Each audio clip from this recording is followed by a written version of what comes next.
Good morning, I'm Iris, and this is XPulse AI Morning Mix for Tuesday, June 30th. Today, OpenAI tightens access to GPT-5.6, the U.S. tweaks export rules for Anthropic, Nvidia hits friction in China, and a global warning light on AI financing. I've got Orion with me. Ready? Ready, let's dive in. Our lead, Mobile World Live, reported on June 29th that OpenAI is rolling out GPT-5.6 only to a small vetted group after coordination with U.S. authorities. What exactly did OpenAI say is happening here? OpenAI framed it as a restricted preview, limited to approved partners, while it works through safety and access processes with the U.S. government. The key point is, broader availability is delayed, and the temporary gating is tied to that review pipeline. Is this about capability risk, misuse risk, or just politics? Probably all three. Capability raises misuse stakes, and regulators now want visibility before a frontier release goes wide. Even if it's not a formal licensing regime, this looks like a de facto clearance step, especially for models that could amplify cyber or bio risks. For listeners, does restricted preview change how fast the market moves?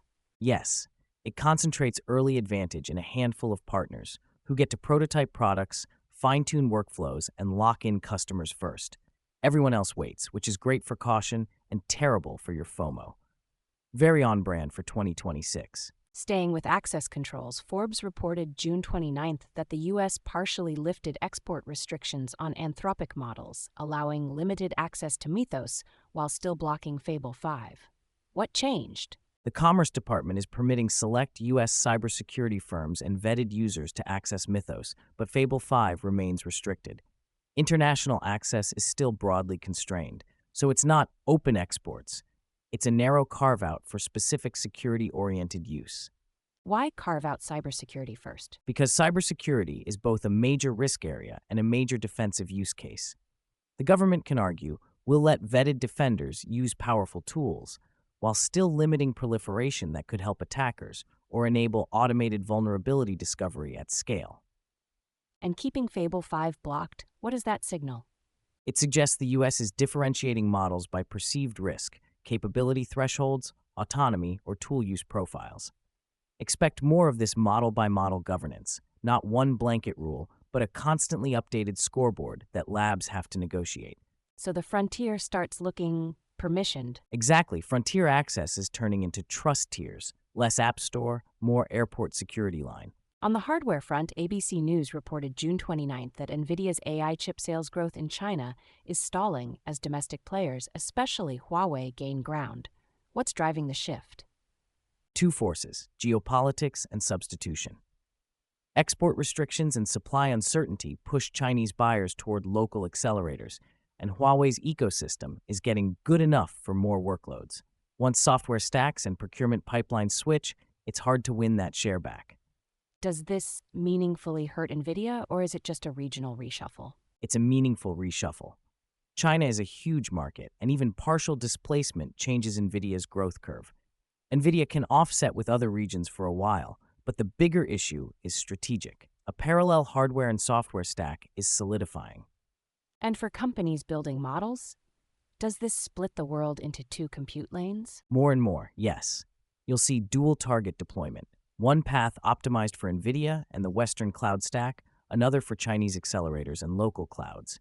That adds cost, but it also reduces single supplier fragility. Nothing says modern AI like maintaining two build systems.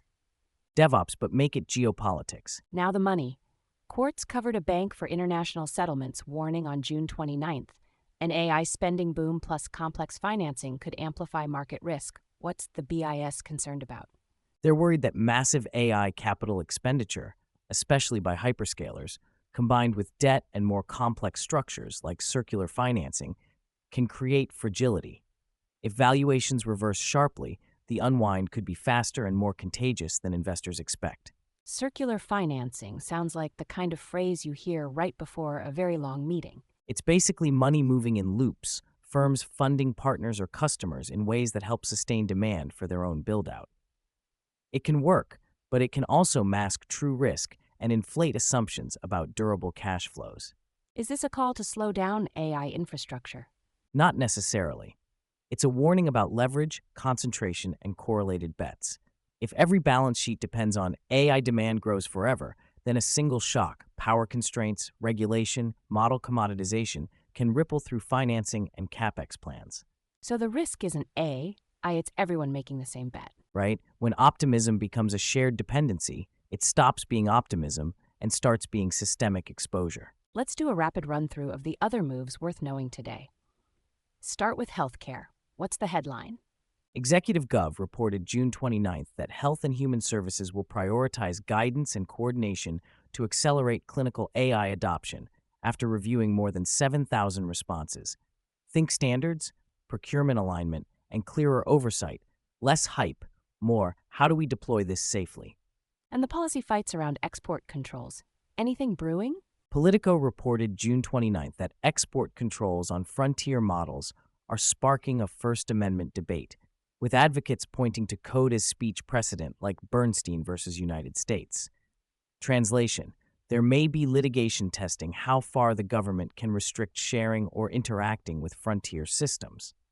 On the product side, Microsoft had a local compute flex, right? Yes, Crypto Briefing on June 30th covered Microsoft's Surface RTX Spark Dev Box, 20 CPU cores, 128 gigabytes of unified memory, and petaflop class AI compute. The pitch is simple: buy the box, rent fewer cloud GPUs. Give me the business and infrastructure quick hits: funding, chips, consulting, M&A. Forbes on June 29th says IBM unveiled a chip design to cut AI energy use and plans to license it. Yahoo Finance, citing the information on June 28th, says SambaNova is discussing an $800 million to $1 billion raise at about a $10 billion valuation, an AI chip startup.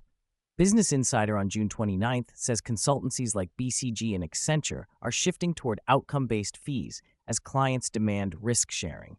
Elliott CIO on June 29th says Persistent Systems will acquire Nagarro, creating a roughly $2.9 billion revenue engineering firm. Also, LA Times on June 29th, Anthropic partners with California to expand Claude in state government, and Google sees senior Gemini researchers depart to Anthropic.